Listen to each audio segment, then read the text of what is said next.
9월 8일 주일 오전 일부 예배를 찬송 90장 찬송을 드림으로 시작하겠습니다.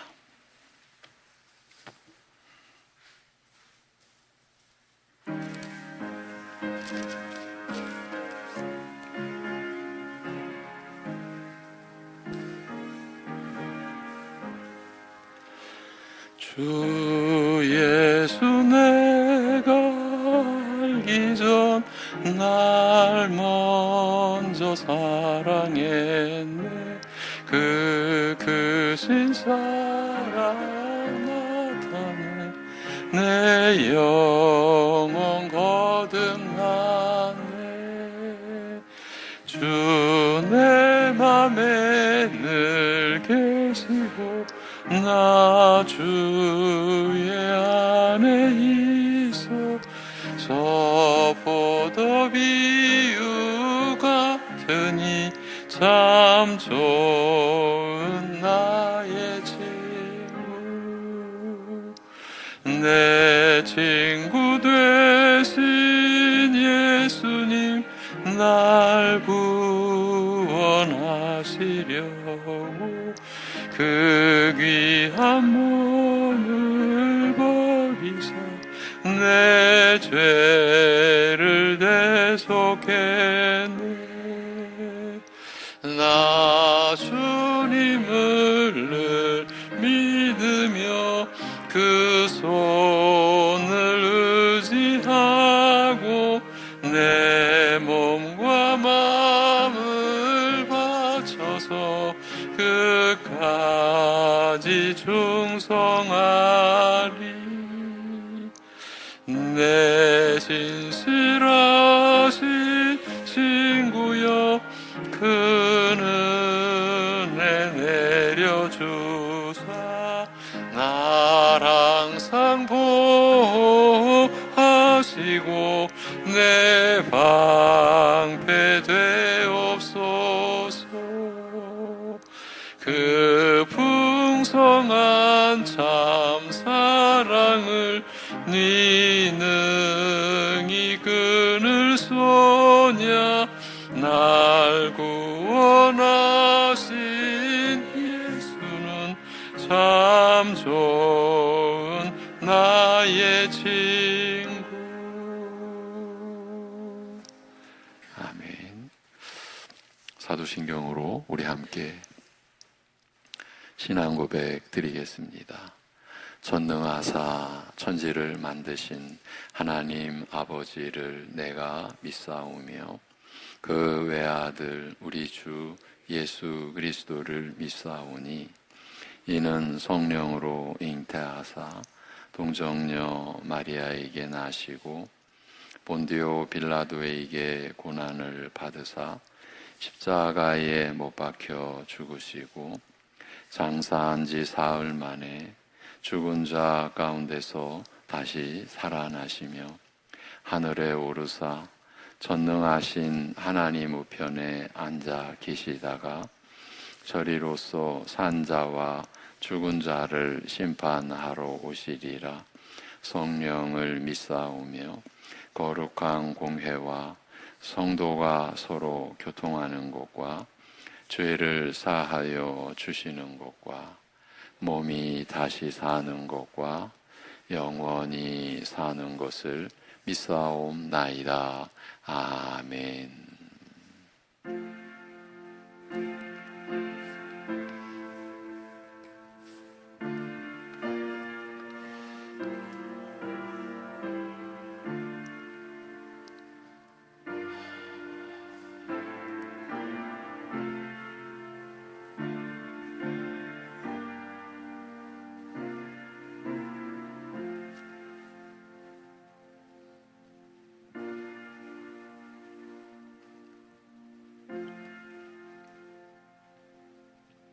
우리가 성령으로 믿음을 따라 의의 소망을 기다리노니 그리스도 예수 안에서는 할례나 무할례나 효력이 없으되 사랑으로서 역사하는 믿음뿐이니라.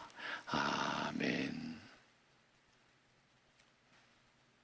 하나님을 아는 지식에서나 믿음에서나 전무했던 우리들을 긍휼히 여겨 주셔서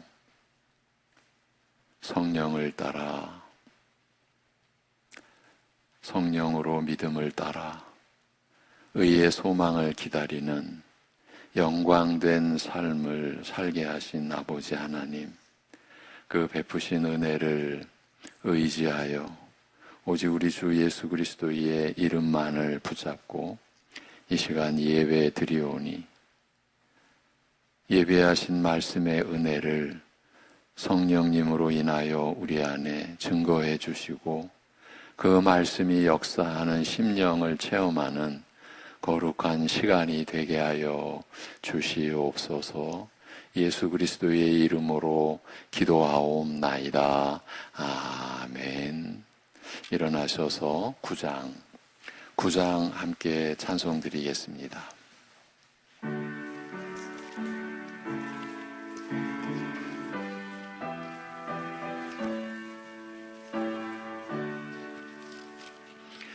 하늘에 가득 찬 영광의 하나님, 온 땅에 충만한 존귀하신 하나님, 생명과 빛으로 지혜와 권능으로 언제나 우리를 지키시는 하나님, 성부와 성자와 성령 삼위의 하나님, 우리 예배를 받아주시옵소서.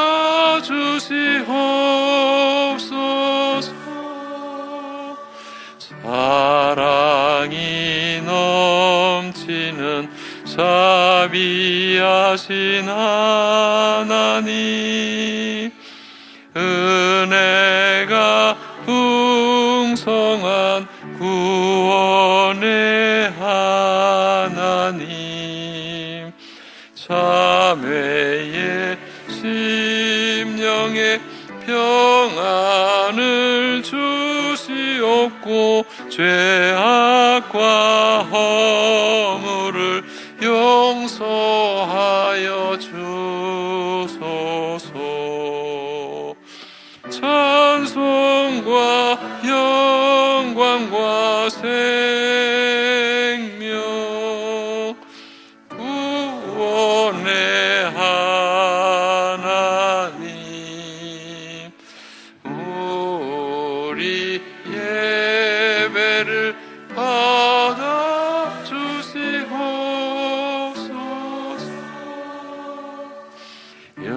연약한 심령을 굳게 세워주시고 우둔한 마음을 지혜롭게 하시고 주의 뜻 받들어 참되게 살아가며 주 말씀 따라서 용감하게 하소서. 능과 지혜와 사랑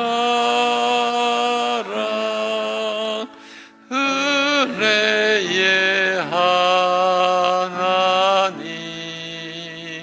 우리 예배를 받아주시옵소서.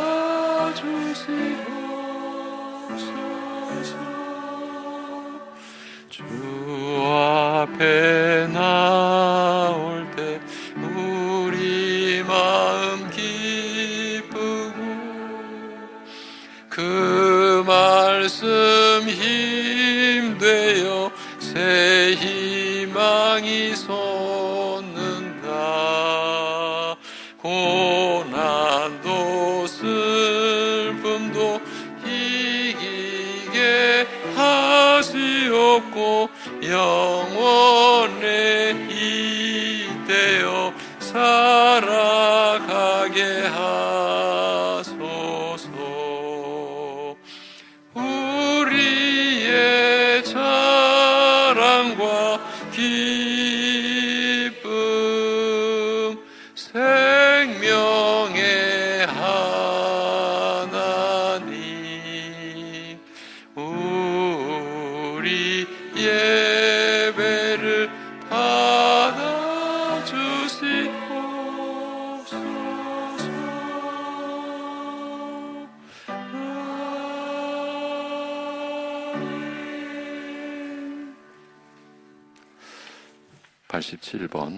87번 교동문 요한계시록 21장입니다.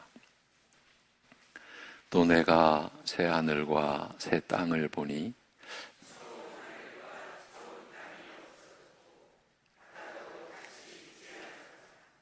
또 내가 보매 거룩한 성 새 예루살렘이 하나님께로부터 하늘에서 내려오니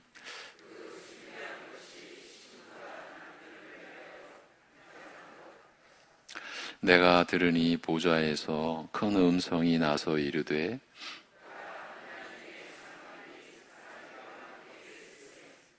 하나님이 그들과 함께 계시리니 그들은 하나님의 백성이 되고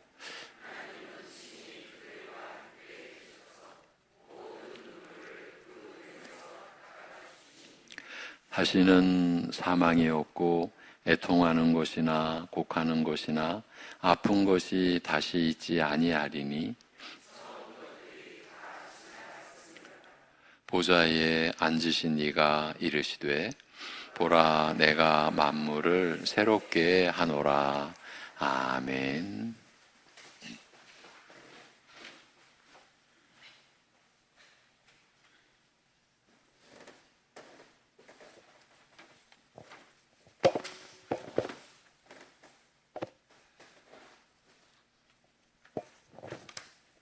하나님 아버지, 아무런 자격도 공로도 없는 우리를 예수 그리스도로 인하여 자녀 삼아 주셔서 세상이 알 수 없는 평안을 맛보게 해주시며 오늘도 우리를 참 소망과 참 평안이 되시는 거룩하신 주님 앞으로 불러주셔서 주님을 다시금 바라보게 하시니 참으로 감사합니다. 한 주간 살아오면서 말씀을 따라 살고 싶은 마음은 많이 있지만 우리의 탐욕스러움과 시기와 비방했던 온갖 죄악들이 너무도 많습니다. 주님 부디 용서하여 주옵시고 주님의 긍휼하심으로 더럽혀진 영혼이 오늘 예배를 통해서 다시금 솟게 되는 귀한 시간이 되게 해주시길 간절히 기도합니다. 우리들의 일그러진 삶의 초점들이 각종 문제들과 부정적인 생각에만 묶여있지 않도록 도와주시옵고 우리의 창조주이시고 죽은 자를 살리신 하나님만을 다시금 바라보며 나아갈 수 있는 시간이 될 수 있도록 역사하여 주옵소서.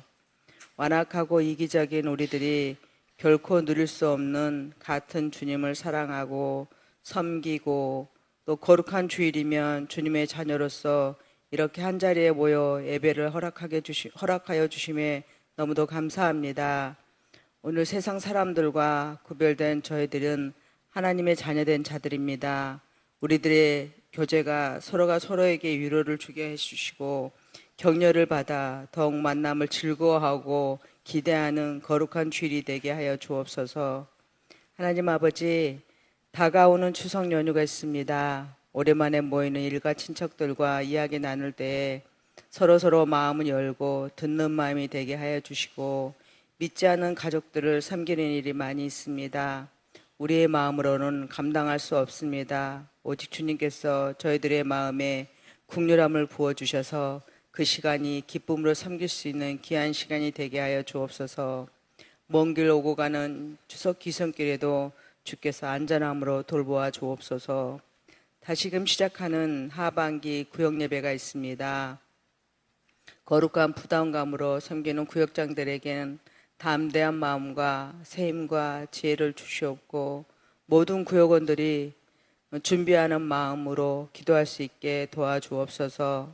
모든 구역원들에게 비록 여러 가지 일상의 일들로 분주하겠지만 삶 속의 모든 것들을 오직 말씀 속에서 길을 찾으라는 간절한 마음으로 예배를 사모하는 마음도 부어주옵소서. 이제 말씀 전하실 목사님과 가정 영육 강건하게 늘 붙들어 주옵시고 전하시는 말씀을 통해 질병으로 고통 중인 환우들과 삶의 긴 고통과 시련으로 힘들고 어두워졌던 심령들이 위로를 받아 회복되는 시간이 되게 주옵시고 하나님이 주시는 새 평안과 소망으로 다시금 시작할 수 있는 시간이 되게 하여 주옵소서. 모든 은혜 감사드리오며 예수 그리스도 이름으로 기도하옵나이다. 아멘.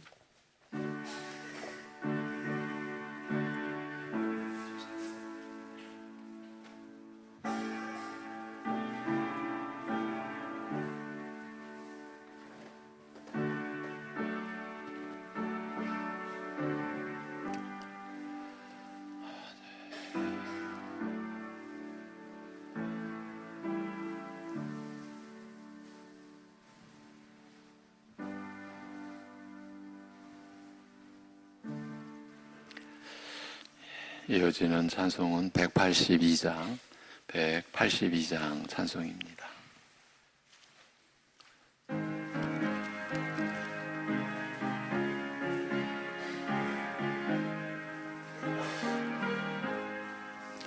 강물같이 흐르는 기쁨 성령 강림함이라. 정결한 마음 영원하도록 주의 거처 되겠네. 주님 주시는 참된 평화가 내 맘속에 넘치네. 주의 말씀에 거센 풍랑도 잠잠하게 되도록 나의 생명 소생케 됨은 성령이 마심이라. 의심 슬픔 사라져 주의 평강 넘치네. 주님 주시는 참된 평화가 내 맘속에 넘치네. 주의 말씀에 거센 풍랑도 잠잠하게 되도다. 하늘에서 밤비 내리고 햇빛 찬란함같이 우리 마음에 성령이 많이 주님 보내심이라. 주님 주시는 참된 평화가 내 맘속에 넘치네. 주의 말씀에 거센 풍랑도 잠잠하게 되도다. 생명시내 넘쳐 흘러서 마른 광야 적시니 의의 열매 무르익어서 주수를 기다리네. 주님 주시는 참된 평화가 내 맘속에 넘치네. 주의 말씀에 거센 풍랑도 잠잠하게 되도다. 놀라우신 주의 은혜로 그의 얼굴 뵙겠네. 평화로운 한식처에서 영원토록 쉬겠네. 주님 주시는 참된 평화가 내 맘속에 넘치네. 주의 말씀에 거센 풍랑도 잠잠하게 되도다. 아멘.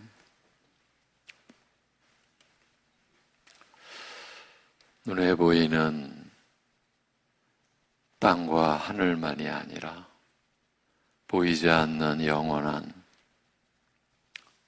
하나님의 나라가 있음을, 그 나라를 세워가고 계심을 말씀으로 일러주시고 믿음으로 그 나라에 참여케 모든 은혜를 베풀어 주신 아버지 하나님 앞에 오늘도 사랑하는 모든 성도들이 아버지 하나님께서 베풀어 주신 은혜를 기억하고 우리를 지으시고 우리를 구원하여 주신 아버지 하나님 앞에 구별된 11조의 예물을 드리면서 함께 감사의 마음을 담아 여러 제목으로 봉헌 예물을 올려드리오니 그 손길의 예물과 그 마음의 사랑과 헌신의 고백과 다짐을 받아 주시옵소서. 하나님 앞에 스스로 나설 수 없는 죄악뿐인 사망과 사단의 권세에 짓눌린 타락한 우리의 모습일 뿐이었던 죄인들을 불쌍히 여겨주시고 아들로 인하여 그 죄값을 다 담당케 하시고 죄값의 죽음에까지 이르게 하시고 그 말할 수 없는 영원한 사랑으로 우리를 다시 품어주신 하나님의 긍휼과 선하심과 인자하심을 우리가 찬송하며 살게 하여 주신 이 하나님의 영원한 뜻을 우리의 연약한 육신의 생애 속에서도 날마다 감사함으로 또 찬송을 드리며 하나님을 예배 드림으로 우리가 그 은혜를 높이며 우리가 살아가는 삶의 목적이 그 은혜를 나타내고 증거하는 것에 있음을 깨닫는 구별된 신자들로 우리 모두가 세워지게 하여 주시옵소서. 아버지 하나님, 인생의 목적이 이 세상에 있지 않고 자기 자신에게도 있지 않음을 깊이 온전히 우리 모두 깨닫도록 하여 주시옵소서. 말씀이 우리 안에서 깨달아지며 그 말씀이 우리를 변화시키는 역사가 날마다 성령님으로 말미암아 모든 성도들 안에 일어나게 하여 주옵소서. 하나님의 자녀가 어떠한 형상인지 어떠한 모습인지 하나님의 자녀로 살아가는 삶의 내용이 어떻게 이루어지는지 여기 머리 숙여 하나님 앞에 기도하는 하나님의 택함 입은 성도들, 자녀들로 인하여 이 세상에 보여지고 나타내지고 그것이 하나님께 영광이요 우리에게도 참 기쁨이 되는 생애가 되게 하여 주시옵소서. 아버지 하나님, 그러기에 오늘도 우리에게 말씀을 들려 주시옵소서. 오직 진리의 영이신 성령님으로 받을 수 있는 말씀임을 우리가 믿음으로 알게 하시고 믿음으로 그 은혜를 구하게 하시고 이 시간도 믿음이 우리 안에서 역사하여 생명의 말씀이 우리의 심령 속에 받아들여지는, 믿어지는 역사가 일어나게 하여 주시옵소서. 이 모든 것을 감사드리며 우리 주 예수 그리스도의 이름으로 기도하옵나이다. 아멘. 요한일서 오늘 3장 끝절입니다. 24절. 가장 큰 유익, 가장 큰 유익이라는 제목으로 요한일서 3장 24절이 본문입니다. 그의 계명을 지키는 자는 주 안에 거하고 주는 그의 안에 거하시나니 우리에게 주신 성령으로 말미암아 그가 우리 안에 거하시는 줄을 우리가 아느니라. 아멘. 이제 합독하시겠습니다. 다 같이. 그의 계명을 지키는 자는 주 안에 거하고 주는 그의 안에 거하시나니 우리에게 주신 성령으로 말미암아 그가 우리 안에 거하시는 줄을 우리가 아느니라. 아멘. 요한 사도는 19절부터 요한일서 3장 19절부터 우리가 형제 사랑을 행할 때 서로를 사랑하며 살아갈 때 받게 되는 놀라운 유익들을 진술해 왔습니다. 진리에 속한 줄을 확신하게 해주고 쉽게 요동하지 않는 굳은 마음을 가질 수 있게 된다는 것, 하나님 앞에 나아가는 담대함을 얻는 것, 22절에서 밝힌 대로 기도를 응답받는다는 것들이었습니다. 그리고 23절은 우리가 지난주에 확인한 대로 그런 은혜가 우리가 그런 특권을 받을 만한 무슨 조건을 갖추어서가 아니라 주님과의 복된 관계에서 비롯된 것임을 밝혔습니다. 얼핏 보면 우리가 예수님을 믿고 계명대로 사랑했기 때문에 기도 응답과 같은 은혜를 허락하시는 것처럼 보이지만 믿음과 순종이라는 내용을 더 깊이 들어가 보면, 더 깊이 따져보면 그것은 관계를 특징 짓는 말이지 행위를 나열한 것은 아님을 확인했습니다. 즉 23절은 우리가 하나님의 자녀이고 가족이기 때문에 하나님이 우리 기도에 응답하신다는 것을 밝히려는 말씀이었습니다. 아버지를 알고 아버지의 뜻대로 살기를 스스로도 기뻐하는 하나님의 자녀요 가족이기 때문에 하나님은 형제 사랑을 베푸는 자들에게 허리를 굽혀 귀 기울이고 계신다는 말씀이었습니다.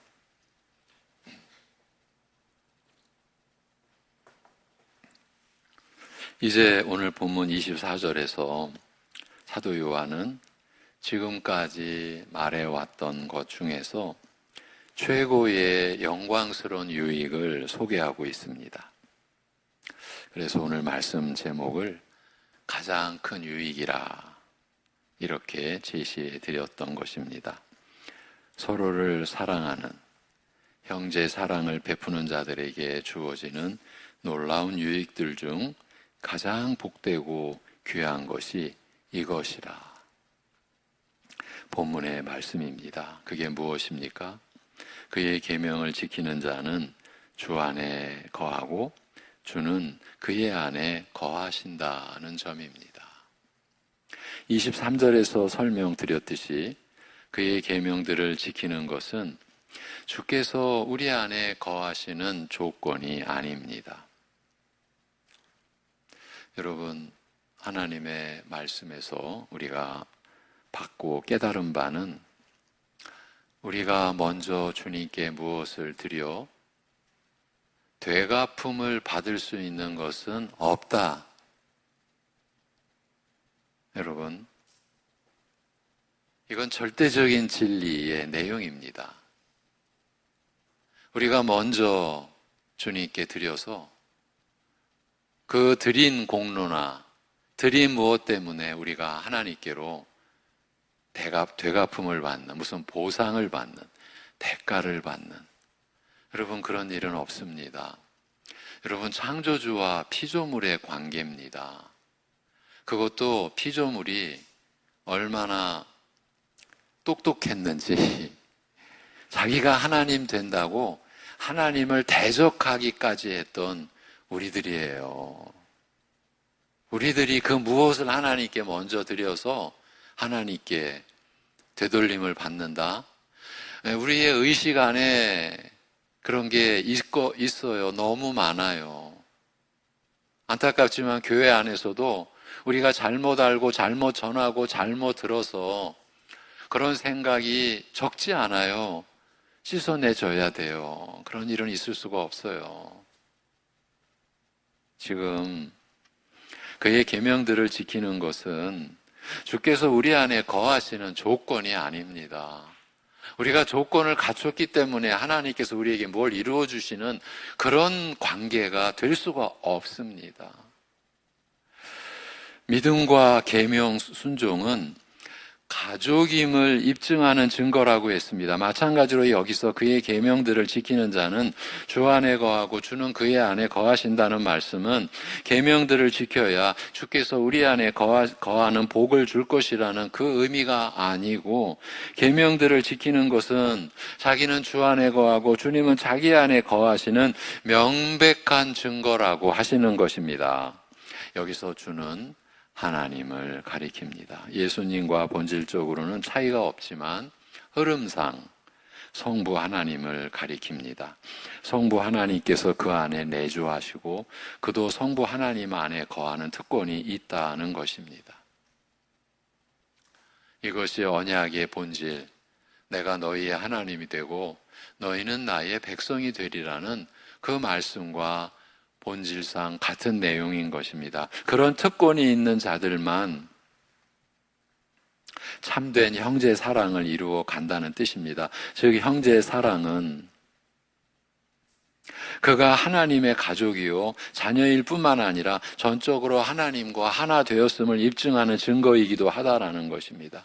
서로를 사랑하며 살아가는 자들에게 주어지는 놀라운 특권 또 하나, 그리고 특권 중에 특권이 여기에 있습니다. 하나님이 우리 안에 거하시고 우리도 하나님 안에 거한다는, 즉 우리가 하나님과 일치되고 연합되어 있다는 은혜를 갖는다는 것입니다. 이 사실이 갖는 무게는 창세기 6장과 대조해 볼 때 분명해집니다. 창세기 6장이 지금 창세기라면 성경의 첫 권 아닙니까? 신구약 전체가 66권으로 구성되어 있는 첫 권이 창세기요. 그것도 6장입니다. 앞부분입니다.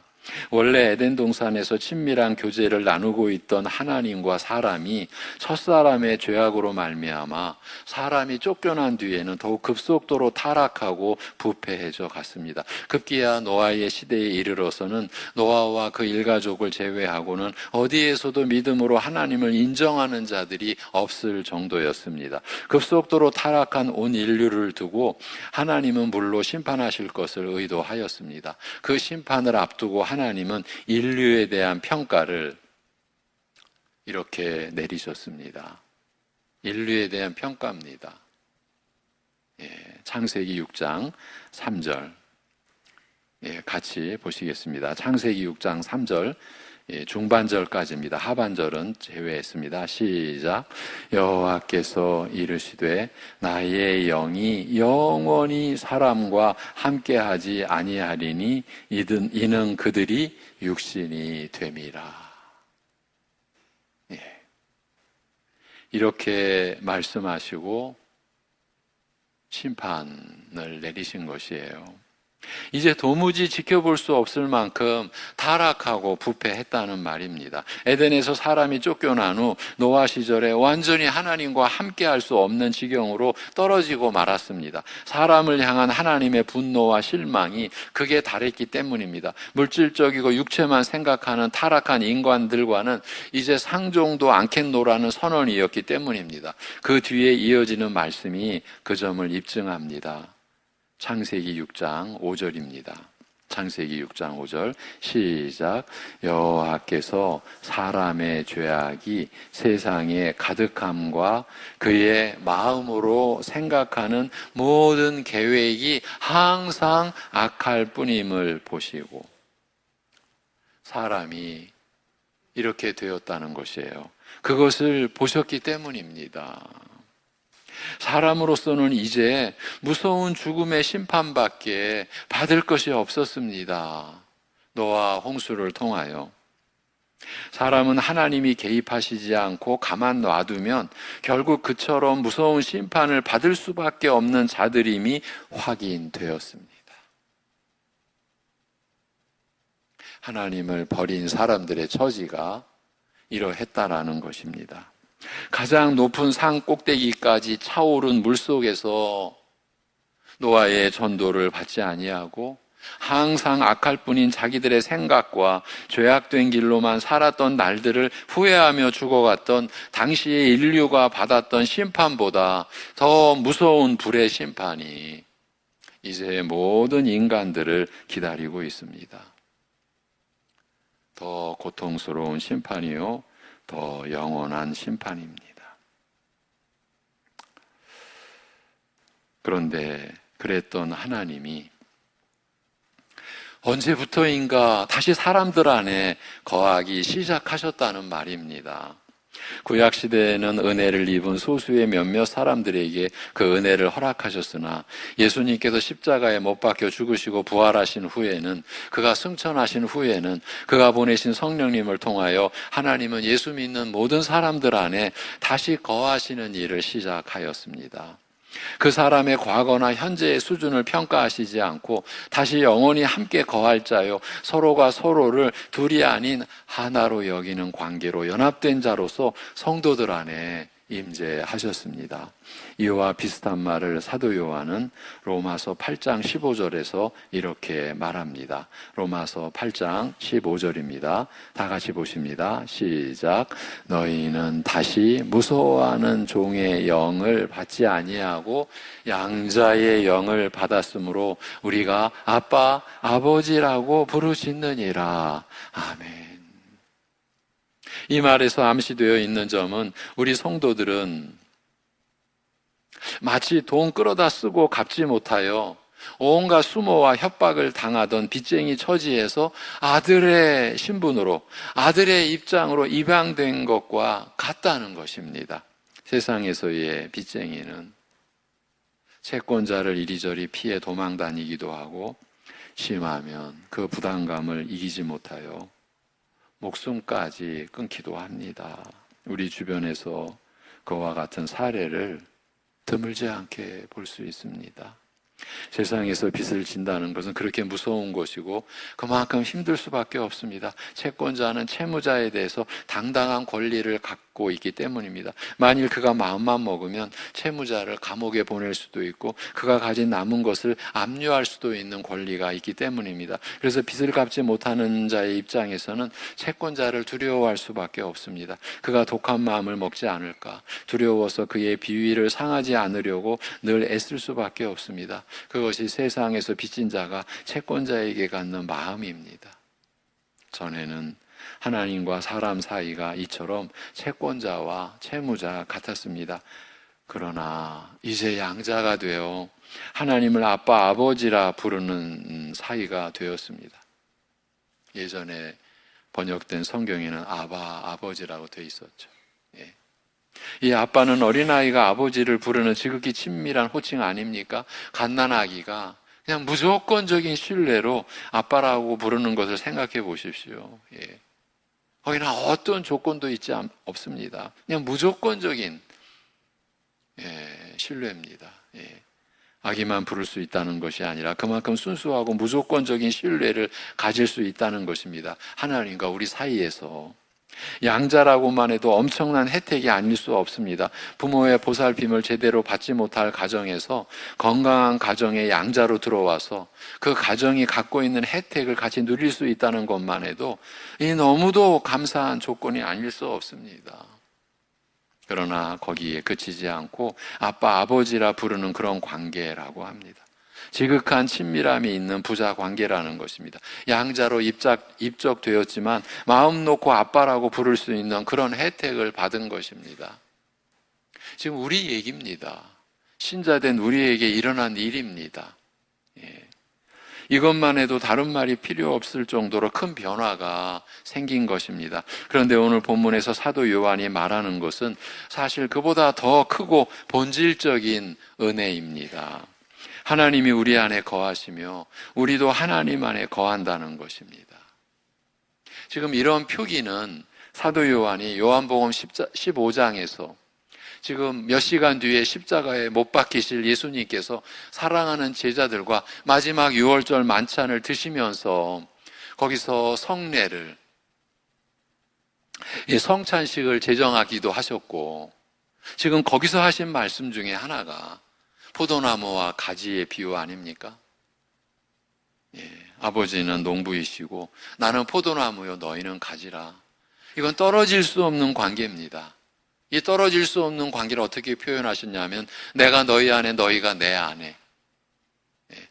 더 이상 가까워질 수 없는 관계다.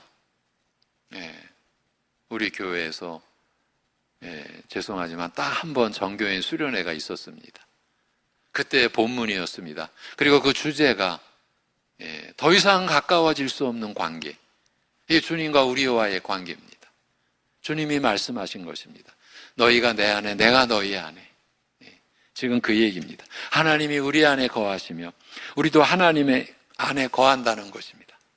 이건 부자지간도 아니고 둘도 아니고 서로 하나 된 사이라는 말입니다. 형제 사랑을 베푸는 자들은 하나님과 그와 같은 사이라는 것입니다. 하나님과 그와 같은 사이이기 때문에 서로를 섬기며 서로를 사랑하며 사는 자들이 되었다는 말씀입니다. 하나님은 나를 하나로 여기십니다. 하나님은 나를 친밀한 다른 인격으로도 여기지 아니하시고 하나 된 자요 눈동자와 심장처럼 한 몸 된 자로 여기신다는 것입니다. 우리가 평생을 묵상해 가야 할 그런 내용입니다. 하나님이 내 안에, 내가 하나님 안에. 이걸 우리가 어떻게 실질적으로 체험할 수 있겠습니까? 세상에 이런 관계가 있을 수가 있습니까? 근데 하나님 나라에 있다라는 것입니다. 형제 사랑은 그런 관계를, 그런 사실을 증거하는 결정적인 증거라는 말입니다. 성도는 형제 사랑을 통해 하나님과 자신이 둘이 아닌 하나 된 사이임을 믿는다, 확인한다. 이 사실을 알려주고 있는 것입니다. 그러나 오늘 본문의 강조점은 단순히 하나님이 우리와 하나라는 그 사실을 밝히는 데 있지 않습니다. 여기서 한 걸음 더 나아갑니다. 그 사실을 우리가 확신하게 되는 것을 강조하고 있습니다. 오늘 본문 후반부가 그 뜻입니다. 우리에게 주신 성령으로 말미암아 그가 우리 안에 거하시는 줄을 우리가 아느니라. 우리가 성령님을 통해서 그 사실을 확신하게 된다는 말입니다. 성령께서 그 사실을 우리에게 가르치시고 확신시킨다는 말입니다. 이 또한 사도 바울이 로마서 8장 16절에서 전한 말씀과 유사합니다. 로마서 8장 16절을 같이 보시겠습니다. 로마서 8장 16절 시작. 성령이 친히 우리 영과 더불어 우리가 하나님의 자녀인 것을 증언하시나니. 아멘. 그래서 진리의 영이라 우리가 성령님을 이렇게 칭하는데 이 로마서 8장으로는 성령께서 양자의 영이라 이렇게 불리시는 거예요. 성령께서 친히 우리 영과 더불어 우리가 하나님의 자녀인 것을 증언하십니다. 전하는 내용만 조금 다를 뿐 전하는 주체는 같습니다. 성령께서 이 사실을 증거합니다. 우리가 믿을 수 있도록 역사하십니다. 오늘날은 뭐든지 손에 쥐어주는 것이 아니면 도무지 믿지 않으려는 불신의 세대입니다. 모든 것이 불확실하다고, 누구의 말도 믿을 수 없다고 주장하는 세대입니다. 그래서 더욱 눈에 보이는 것이 아니면 아무것도 믿지 않으려 하고 또 그것이 옳은 일인 줄로 생각합니다.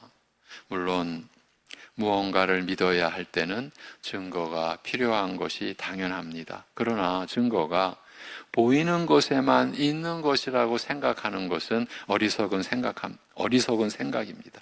우리 그리스도인들에게는 보이는 것보다 훨씬 더 중요한 증거가, 증인이 있습니다. 우리에게 있어서 중요한 것은 보이는 것보다 보이지 않는 것입니다. 우리는 보이지 않는 것을 믿는 자들입니다. 물론 그렇게 할 수 있는 증거가 보이는 것들이고 역사 안에 나타난 실제요 또 상징들이기는 하지만 궁극적으로 우리가 믿는 것은 보이지 않는 것들입니다. 고린도후서 몇 구절 우리 함께 보실 것입니다. 고린도후서 4장 18절을 우리가 함께 보십니다. 시작. 우리가 주목하는 것은 보이는 것이 아니요 보이지 않는 것이니 보이는 것은 잠깐이요 보이지 않는 것은 영원함이라. 아멘. 골로새서 1장 16절. 골로새서 1장 16절입니다. 시작.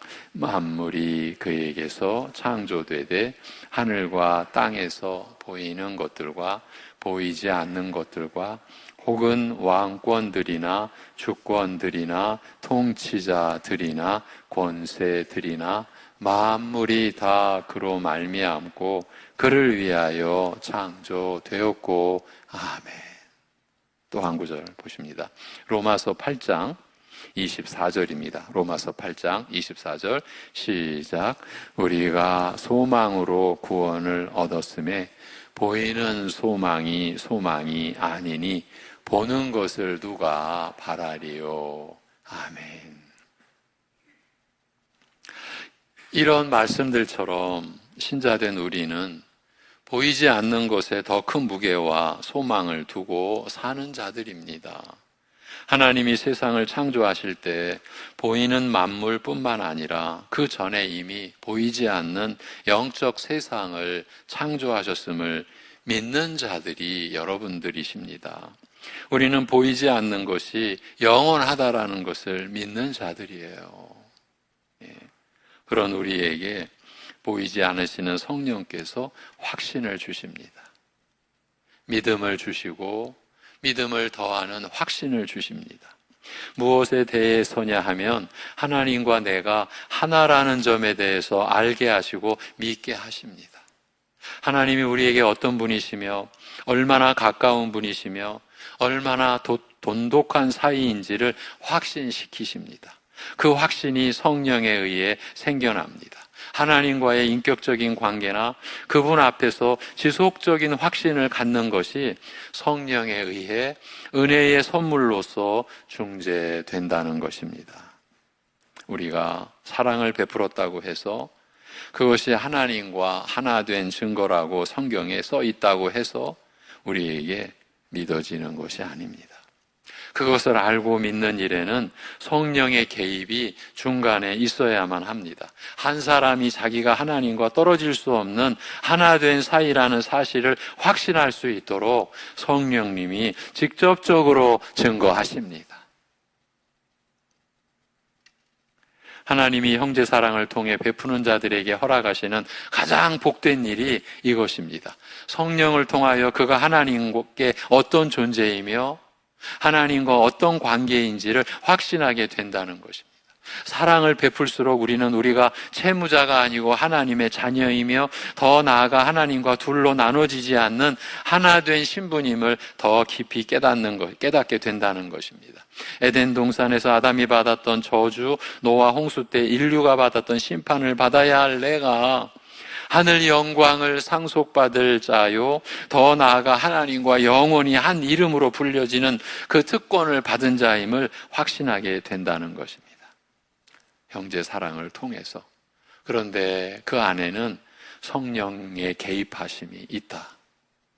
여러분, 지금 이 내용은 우리의 그 믿음과 믿음의 삶 전반에 걸친 결정적인 진리의 말씀이다. 우리가 이렇게 받으셔야 합니다.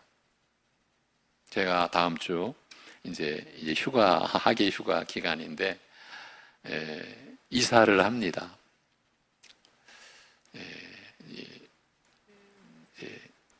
휴가 기간 통해 이사를 계획했습니다. 제가 휴가를 갈 수 없는 입장이라는 거 여러분 아시죠? 아직 우리 집사람의 몸이 여의치 않아서.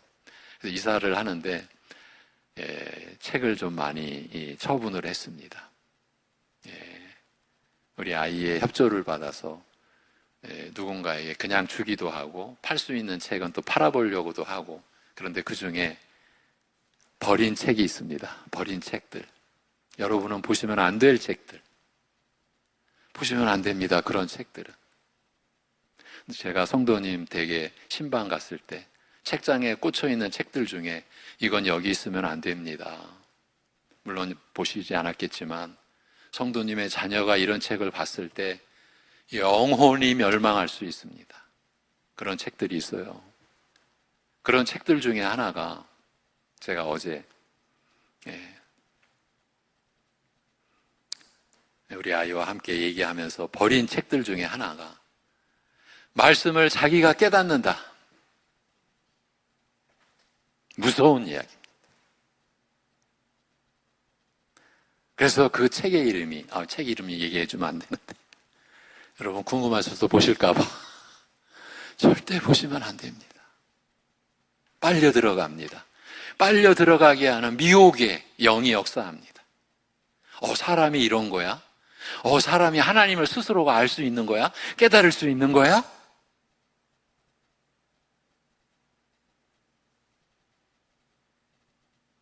그 책의 저자는 목사입니다. 거짓 목사죠. 성경을 자기 마음대로 풀어내버리는 무서운 사람이죠. 나쁜 사람이죠. 예수님이 다시 오신다고? 그런 거 거부합니다. 예수님의 재림? 그런 허황된 거 믿지 말라고. 부활? 부활이 뭔데? 미워하던 마음이 사랑하는 마음으로 바뀌는 거, 그게 부활이야. 이렇게 가르칩니다. 예수님의 십자가 죽음과 사흘 만에 부활하신 것을 송두리째 부정합니다. 그러면서도 교회를 세우고, 그러면서도 예배를 인도하고, 너무나 담대하게 예배가 신자의 삶의 목적이 아니다. 그런 이야기를 거침없이 합니다. 예배가 삶의 목적이 아니다. 그럼 안식일이 왜 허락됐습니까? 여러분, 너무 무서운 말입니다. 제가 지금 이렇게 얘기한 건 몇 가지에 불과합니다. 그런데 그런 무리들이 모여서 교회를 이루고 있고, 지금 이 땅의 얘기입니다. 우리나라의 얘기입니다. 우리나라만이 아니라 전 세계에 있습니다. 오히려 그런 교회에 우리 젊은이들이, 우리 자녀들이 더 귀를 엽니다. 왜? 사람을 계속 띄우니까 그 중에 하나가 사람은 깨달아야 된다. 여러분, 깨달음을 강조하는 것이 사실은 불교 이런 종교 아닙니까? 득도한다 그러잖아요. 스스로 도를 깨달아서. 우리 기독교는, 우리 교회는, 하나님의 나라는 그런 일로 일어날 수가 없습니다. 목사인 제가 여러분을 깨닫게 하는 게 아닙니다. 교단에서 좀 요청을 해서 이번에 제가 작은 글 하나를 썼습니다. 거기에 제가 우리 교회 안에서 있었던 일을 한 토막 소개했습니다. 여러분이 여러분의 그 부모님을 위하여 오랫동안 수십 년 예수 믿으시라고 교회에 나가시자고, 근데 거부하고 오히려 자녀된 여러분을 책망하고 그러했던 어르신들이 우리 교회에 오셔서, 아니면 목사인 제가 찾아뵈서 한순간에 무너지는 그런 일들이 우리 교회 안에 여러 번 있었습니다. 느닷없이 일어난 일이고, 어떤 경우에는 준비해서 가기도 하고, 그냥 그 순간 무너집니다. 그럴 때요, 제가 이제 그 영광된 그 자리에서 제가 진땀 빼는 그 다음 일이 이루어집니다. 거기에 함께 계신 자녀분들, 가족분들, 제가 그분들에게, 여러분, 지금 여러분의 아버님이, 여러분의 어머님이 자신이 죄인됨을, 예수님이 자신의 죄로 인해 십자가에서 죽으시고 부활하신 것을 이제 마음으로 받으셨습니다. 대개 그러한 어르신들은 중환 중에 계시는, 오늘 내일 하나님이 언제 불러가실지 모르시는 그런 연약한 가운데 계셨던 분들을 이제 자녀된 여러분의 입장에서 너무나 안타까우니까 어떻게든 교회로 모시고 오든가 제가 가서 예수님을 전했을 때 그러한 역사가 일어난 거예요. 그런 분이 우리 교회에 오셔서 예배 드리시고 그날 댁에 돌아가셔서 식사하시면서 그대로 넘어지시면서 하나님의 부르심을 받은 그런 일들도 있고요. 제가 그러한 일들이 있을 때 그 가족들에게 정말 진땀 빼며 전한 말이, 제 능력 아닙니다. 이거 목사의 능력 아닙니다. 이거 제가 한 거 아닙니다. 하나님이 하신 겁니다. 성령께서 역사하신 것입니다. 그럼 왜 하필이면 이때입니까? 왜 하필이면 교회에 와서, 왜 하필이면 목사가 말씀을 전할 때입니까? 그건 알 수 없습니다. 그러나 분명한 것은 오랫동안 수십 년 지금 자녀분들이, 가족분들이, 어머님이나 아버님에게, 할아버님에게, 할머니에게 복음을 전했던 여러분의 마음을 하나님이 받으신 겁니다. 하나님이 기억하신 것입니다. 그럼 왜 교회를 통해서냐, 목사를 통해서냐? 이제 제 나름대로의 설명입니다. 이 어르신은 교회를 경험 못했습니다. 육신의 생애 동안 예배도 하나님께 나오는 것도 어떤 것도 경험을 못한 분들입니다. 제 입장에서는 하나님께서 하나님 나라, 교회를 한 번이라도 맛보게 해주시려는 하나님의 뜻이 아니었을까? 저는 그렇게 생각할 뿐입니다. 문제는 하나님이 하신 일이고 성령이 이 복음을 통해서 그의 영혼을 거듭나게 하시고 예수님을 나의 구주로 받아들이게 하시고, 정말 그 순간에 놀라운 일이 일어나는 거예요. 그 자리에 있었던 자녀된 여러분이나 우리 교역자나 저 같은 경우에 저도 깜짝 놀랍니다. 그런 경우도 여러 번 있었습니다. 기도를 따라하라고 하지 않아도 이제 분명히 받아들인 걸 확인하고 제가 기도드리겠습니다. 기도를 하면요, 따라하십니다. 하나님 아버지, 하나님 아버지. 그럼 제가 얼마나 놀랍니까? 평생 기도를 몰랐던, 예수님의 이름으로 기도할 수 없었던 그분이 따라하십니다. 너무너무 기가 막힙니다. 여러분, 이런 일을 할 때 하나님이 하신 일이에요. 이 목사가 한 일이 아니에요. 여러분, 이것을 분명히 하셔야 됩니다. 제가 왜 이 이야기를 합니까? 말씀 때문에 교만해지는 것이 너무나 가슴 아픈 얘기고 슬픈 얘기고 고통스러운 일이기 때문입니다. 말씀 앞에 나아가는 사람은 하나님 앞에서 자기가 하나님 앞에 나올 수 없는 그야말로 자격 없는 자임을 안 자 아닙니까? 말씀이 그걸 깨닫게 해주셨으니까. 근데 그 말씀을 깨닫는 것도 하나님의 역사요, 하나님의 은혜요, 성령님의 역사요. 오직 진리의 영이신 하나님이 말씀을 증거해 주심으로 여러분이 예수 그리스도를 믿게 되신 것은요, 누군가에게 하나님이 많은 사람들을 사용하셨는데 그 목사 아니면 가족 아니면 이웃들이 전해준 그 복음이 여러분에게 들려질 때 이 성령의 개입이 중재된 거예요. 성령이 역사하신 거예요. 그래서 여러분 속에 예수님이 영접되어지게 됐는데 하나님 앞에서 교만할 수 없잖아요. 다른 사람들 앞에서 교만할 수 없잖아요. 저는 오늘 여러분에게 이 얘기를 하는 겁니다. 신자들은요, 날이 갈수록 낮아지는 자예요. 겸손해지는 자예요. 이게 신자된 증거예요. 우리가 서로 사랑한다, 형제 사랑한다. 자기를 내세우는 자는 사랑할 수 없어요. 사랑도 그냥 흉내만 내는 거예요. 왜? 자기가 지금 높은 사람인데, 자기가 우월에 있는데 그게 사랑입니까? 그건 사랑 아니에요. 예수님이 우리 위해 자기 목숨 내어준 게, 자기 목숨까지 버린 게 사랑이잖아요. 하나님 나라의 사랑은 그게 본질이에요. 여건이 좋은 사람이 여건이 안 되는 사람에게 베푸는 게 사랑이 아니에요. 창조주가 죽어야 할, 영원히 심판받아야 할 피조물에게, 죄인에게 자기 목숨까지 버리면서 그를 품어준 게 사랑이잖아요. 우리는 그 사랑에 영원히 미칠 수가 없지만 그 사랑을 따라가는 거잖아요. 그 전제는 겸손이라고요.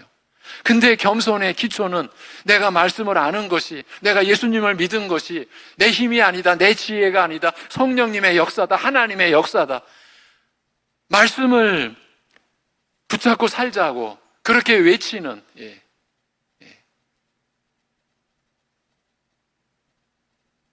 우리 교회잖아요. 지금 여기 안 계시니까 제가 말씀을 드릴게요. 이런 말씀 드릴 때 제가 무서운 마음으로 말씀을 드리는 겁니다. 우리 교회 한 2번 정도밖에 안 나오신 분이 지난주에 저를 붙들고 송내 중앙교회를 얘기하는 겁니다. 이렇게 말씀대로 전하는 교회 요즘에 제가 거의 못 봤습니다. 근데 이곳에 와서 말씀을 전해주니까 너무 감사합니다. 기쁩니다. 그리스도를 더 그렇게 전해 주십시오. 그거를 받고자 교회를 찾아다녔습니다. 제가 그런 말을 들을 때 무서운 거예요, 사실은요. 두려운 겁니다. 왜 두려운가? 그러면 그런 말씀이 전해지는 우리 교회는 그야말로 겸손의 열매가, 겸손의 모양이 있어야 되잖아요. 근데 우리 자신을 볼 때 그렇지 않은 부분들, 그게 가슴을 누르고 가슴을 아프게 하고 그게 두려운 거예요. 여러분, 죄송합니다. 이 얘기는 저에게 있어서 참 짐입니다.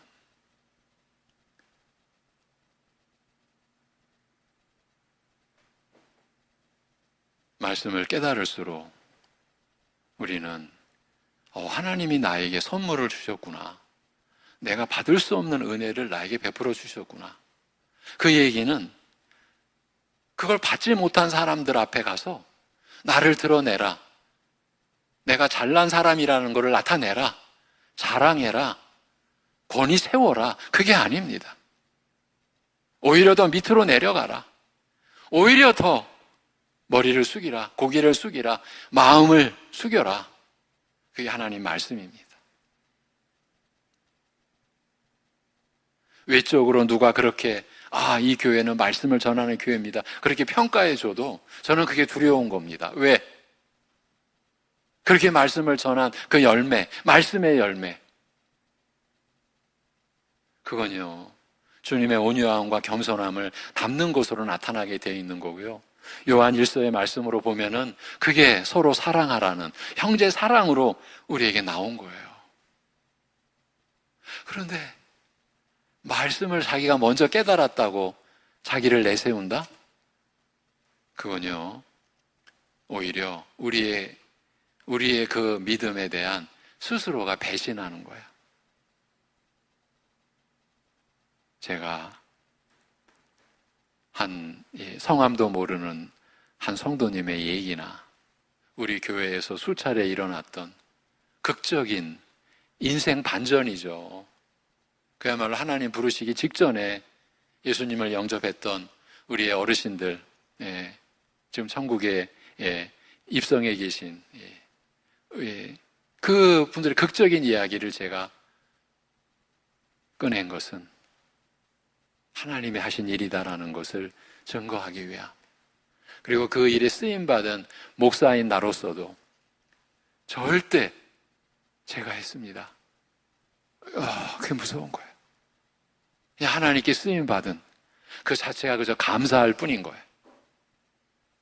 이 점에서 여러분, 혼돈이 있으면 안 됩니다. 이제 말씀을 마무리하겠습니다. 노아 홍수 때 인류가 받았던 심판을 받아야 할 우리가 지금 하늘 영광을 상속받을 자들이요. 더 나아가 하나님과 이건 부자지간이라고 하는 관계보다 더 깊이 들어간 하나님과 영원히 한 이름으로 불려지는 그런 특권을 받은 자임을 확신하게 된다. 형제 사랑을 통해서. 그리고 그 확신은 성령님의 개입하심이 있어서 깨닫게 된다. 여러분, 이것보다 더 좋은 일이 또 있습니까? 우리가 우리 자신의 신분과 가치를 생각할 때에 이것보다 더 큰 영광을 가져다 주는 것이 있습니까? 만일 있다면 그건 아직 어둠 속에 있는 것입니다. 하나님이 누구신지도 모르고 자신의 무가치함도 잊고 있으며 무엇보다 보이지 않는 세계와 보이지 않는 존재가 현존하고 있으며 기독교는 그것을 보이는 것보다 더 큰 소망으로 삼는다는 것을 모르고 있는 것이에요. 이렇게 하나님은 형제 사랑을 베푸는 자들에게 제일 큰 선물을 주신 것입니다. 즉 자기 자신을 주신 것입니다. 여러분, 내가 너희의 하나님이 되고 너희는 나의 백성이 되리라. 이 성경의 언약의 이 말씀은 하나님이 우리에게 자신을 주시겠다라는 약속이에요. 자기 자신을 주신 것이에요. 그러니까 서로를 사랑하며 사는 성도들은 이 은혜를 체험하며 산다라는 그 말씀인 거예요. 자신이 형제를 사랑하는 자들의 것이라고. 이거 하나님의 말씀입니다. 너희들의 소유라고.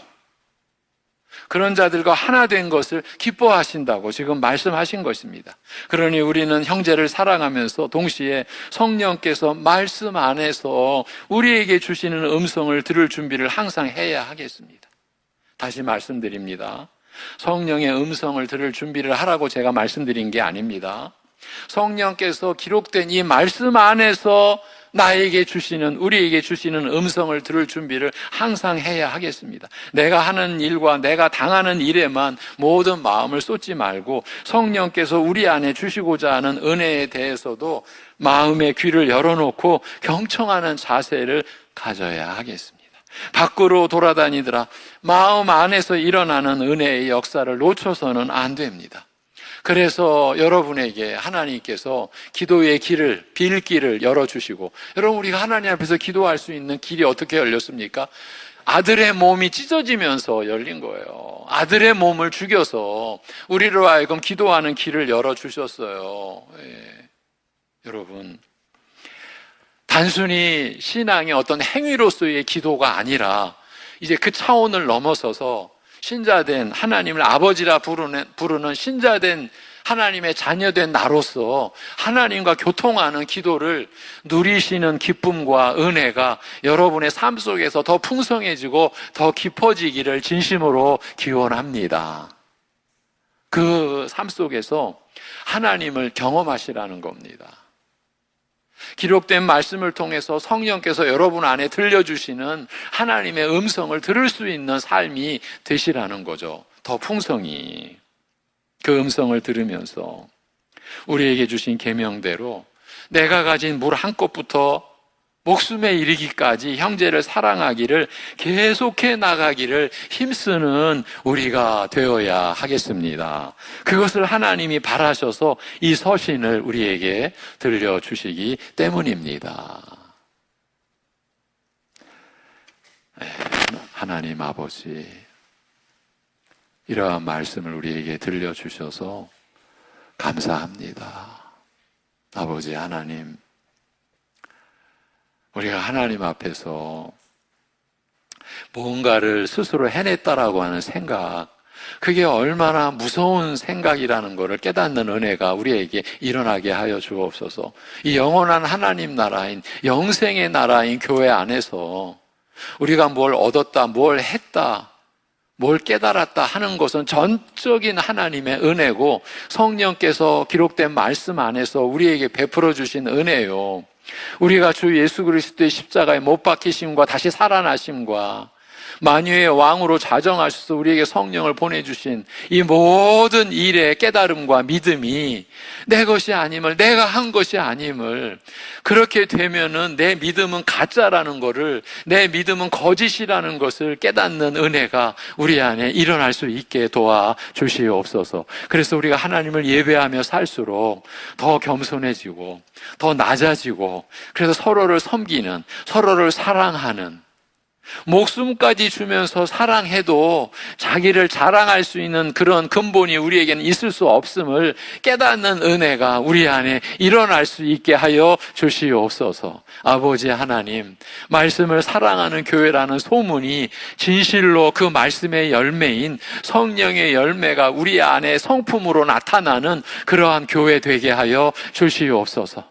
그러한 열매 없이 껍데기만 말씀을 사랑하는 교회라는 무서운 소문이 일어나지 않게 우리 자신을 살필 수 있는 교회 되게, 진정으로 말씀으로 우리가 변화되는 삶을 경험하는 우리 교회 되게 인도하여 주시옵소서. 아버지 하나님, 민족의 명절로 인하여 여러모로 변화가 일어나는 그 시점에 그럴수록 주님께서 우리를 붙들어 주셔서 경황이 없어서 어려운 일 겪지 않도록, 황당한 일 겪지 않도록, 고난에 찬 일이 일어나지 않도록 붙들어 주시고 보호해 주시고 지켜 보호하여 주시옵소서.